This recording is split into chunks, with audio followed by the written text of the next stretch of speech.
Next topic, or our next series of questions on how to establish God's truth about anything, relates to knowing truth through observation. So what do we mean by knowing truth via observation? Well, this is like examining, if you like, the principles of cause and effect. You see something happening, like the tree blowing in the wind and it's bending over. You can't see the wind. You feel it hitting your face. But through this observation of the effect, you can then anticipate, not necessarily accurately, but oftentimes quite accurately, the source or the cause of that particular effect. So when it comes to physical things, these are quite easy to determine. So, for example, the wind blowing in your face is quite easy to determine. The fact that it's actually happening, and even though you can't see it, the wind itself, the atmosphere itself can't be seen by your human eyes, you can see the effects of the atmosphere and the differentials in pressure on the atmosphere. So, this is a way of measuring the results, if you like, of the fact through observation that there must be wind, and it is a force of some kind and it's created by something. And we can take these kind of observations into things that we can't see even, but that we observe the effects of. So the beauty of examining through observation is that you get to see things happening and you get to go, okay, now that I know, that's the effect, now I can try to find what the cause of that effect is. And there's a good chance, not always the case, but there's a good chance that you might find one of the possible causes through that analysis. And a lot of scientific discovery has started in that way, hasn't it? Certainly. By observing something and saying, why does that happen? Yes. So you could say flight has come from observing the birds being able to fly, right? So you can, if something can fly, you can then imitate or find out the reasons why it flies, and then imitate that through some kind of device, which is what we've done. So, there's been many things historically, radio waves, which allow the transmission of information over the air and even through space. Electromagnetism, magnetism itself and other forces which are all invisible are actually able to be seen by their effects and therefore observed. And so we can even see things, so the whole idea seeing is believing is not true, because any person who says that is quite actually, in my mind, quite silly, because, there are many things that we now trust our very lives in and we don't see them. So believing is more about seeing the observation of the effect and then saying, and if the effect is predictable of a certain predictable cause, now we have some kind of relationship between cause and effect, and now we can base even our lives on those relationships. So this is a much more reliable source of truth, a much more reliable thing to base our lives on. And in fact, the majority of us base our lives on it every single moment of our day without even giving it much consideration at all. Yeah. Because of it. It's so reliable.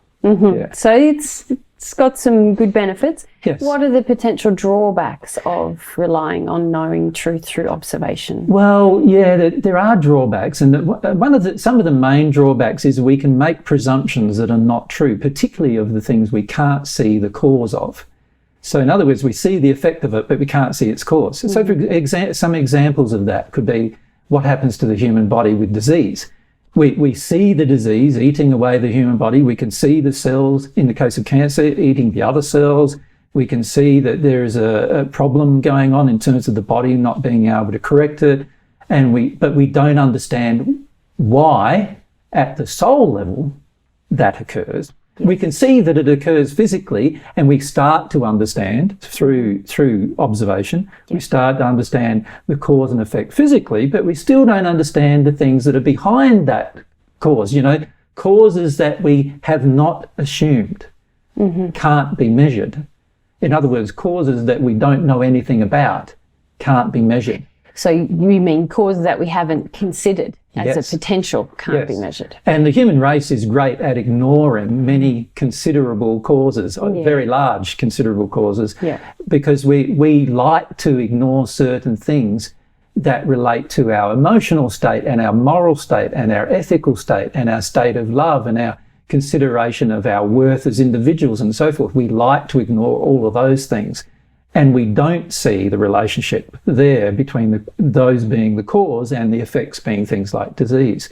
And so while cause and effect is a great thing to examine and certainly something that is valid in terms of discovering truth, it's not good for certain things, and in particular for the things where we have no imaginary concept of what may be the underlying invisible cause. And that's where it's difficult.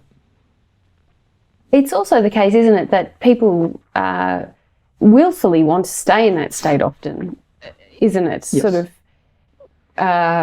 we mentioned earlier terrorism, and people wish to blame religion rather than looking at all of the socio-political factors that are imposed upon a certain religious group or a certain group of people over a long period of time, along with the emotional belief systems within the religion, and how those things come together to create an end problem like terrorism. Yes. And so it's sort of, we're just always seem to be very invested in just looking at effects in a very, the cause is only one step up the chain, if you like. It's another effect almost. Yeah, well, it usually is another effect. Like, why do religions get created? Because families have in them certain emotional injuries that allow for those religions to get created.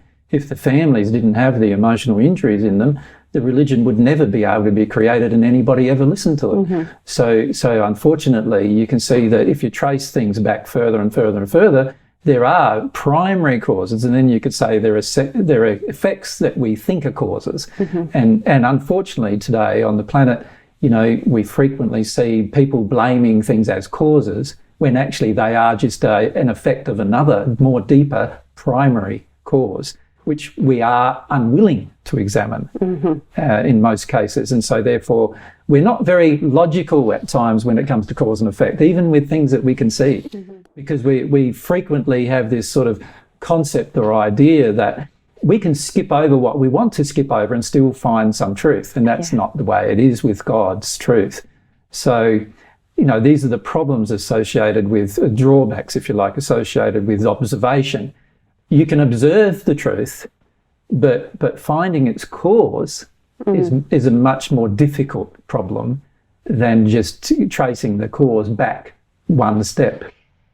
So it sounds like you're saying when it comes to knowing truth through observation, we can start to understand certain relationships and establish them as truth, but we can be limited when it comes to knowledge of the full truth about anything. Yes, and maybe if I give an example of that, if we go back to the cancer example, we know that cancer exists. Yes. We can measure it in the body. There's chemical and other processes where we can actually shine the light on what's actually occurring. We can use technology, in fact, to see it actually happening. Yeah. So we know that cancer exists. We know that it's a disease and that it does truly exist. And we know the disease process that occurs. Exactly. We know the truth about the process to a degree. In the physical body. Only in the physical. We know the truth.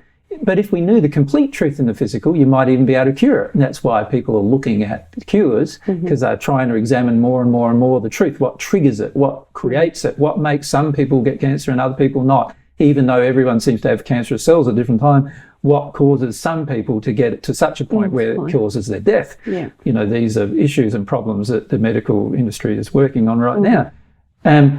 All of that is just the physical side of things. Now, that's not the cause, right? When you understand the soul and the workings of the soul and the effects on the spirit body of the soul, and then the effects of the spirit body and the physical body of the soul, now you start tracing it back to its real cause, right? Which most people will not believe, even if you tell them, right? Because they're only interested in finding a physical cure. They don't want to know that actually the cancer is caused from an unloving condition that exists within their own being, within their own self, within their soul. They don't want to know that, because to know that would mean that there's a deficiency in themselves, not in God. They would rather, in fact, blame God and say, who knows what God's done, why has God done this way, for those who are religious. For those who are not religious, they just blame it on, whatever is happening physically. But they would rather do that than actually find the actual cause and address the actual cause. Because addressing the actual cause sometimes, when it's emotional, is quite difficult to address. More difficult than popping a pill. So you would rather get the pill and pop it than we would address the actual emotional cause. And this is why we have a preference to not finding the full cause. And so observation has helped us see that there is an effect, but it hasn't told us the full truth. Yeah. That there is a cause for this effect, and where this cause exists, it doesn't tell us the full truth about that either. Yeah. Okay. So observation is slightly more reliable than hearsay. Yes.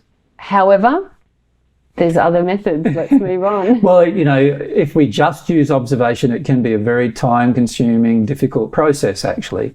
And this is why scientists do take many, many years and sometimes hundreds of years to solve medical issues, because going by observation and trying to trace it all back to its physicality often results in a situation where you don't understand why it's still being caused, because the cause is not physical in the nature or in the way that the medical profession believes it should be. Yeah. It has a real physical cause that's related to other parts of the human that they don't understand. And this is where it gets very convoluted now and very difficult to understand. So yeah, so it is reliable to see. You can see the truth of the observation, but not necessarily see the truth of its cause. Yes. And remembering we're talking about how to know God's truth about anything. So we can learn some of God's truth. Yep, through observation. Through observation. Yes. Okay. Yeah, in fact, many of God's truths, a lot of God's truths, all the physical laws in the universe are all physically observable, of which there's millions of them, and they are all God's truth.